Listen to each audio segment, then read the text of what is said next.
ৰূপহীহঁতৰ আমবাগানত গাঞ্জাসহ আটক এজন।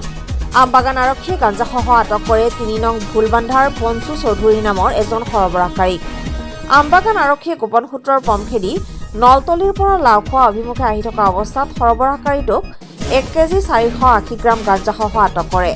পূৰ্বেও বহুবাৰ গাঞ্জাসহ আটক হৈছিল ধৃত সৰবৰাহকাৰী পঞ্চু চৌধুৰী। আটকাধীন সৰবৰাহকাৰীক অধিক তথ্যৰ বাবে আমবাগান আৰক্ষীয়ে জেৰা অব্যাহত ৰাখিছে। এঠাইখন নাম দক্ষিণ ভোমৰাগুৰি। কি হৈছে? দক্ষিণ ভোমৰাগুৰি কি হৈছে ইয়াত? ইয়াত মানে প্ৰায় 1.5 কিলোমান গাঞ্জা ধৰা পৰিছে। কোনে কৰিছে? এইটো মানুহজন লাওখোৱাৰ মানুহ, নাম হ'ল পঞ্চু চৌধুৰী। পঞ্চু চৌধুৰী। হয়। পঞ্চু কি ক'লে? পঞ্চু চৌধুৰী। পঞ্চু চৌধুৰী। অঁ, আমাৰ আই চি ছাৰে মাতিলে যে ইয়াত কিবা এটা সন্দেহ কৰা হৈছে। পিছত আহি চালোঁ মানুহজনক ধৰিছে। ইয়াত ফিল্ড টেষ্ট কৰি পেলাই ইয়াত মানে দেখা গৈছে যে প্ৰায় 1.5 কিলোমান গাঞ্জা তাৰ হেৰি ওলাইছে। এটা চাইকেল সহ 1.5 কিলোমান গাঞ্জা এই দক্ষিণ ভোমৰাগুৰি তিনিআলিত ধৰা পৰিছে। চাইকেলো পাইছে। চাইকেলো পাইছে। ক'ৰ পৰা ক'লৈ আহি আছিল মানুহজন?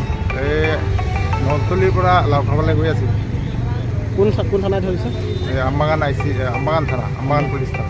আপুনি কোন হয়? আপুনি মই চৰকাৰী গাঁও প্ৰধান হওঁ এই দক্ষিণ ভোমৰাগুৰি গাঁৱত। ঠিক আছে। হ'ব।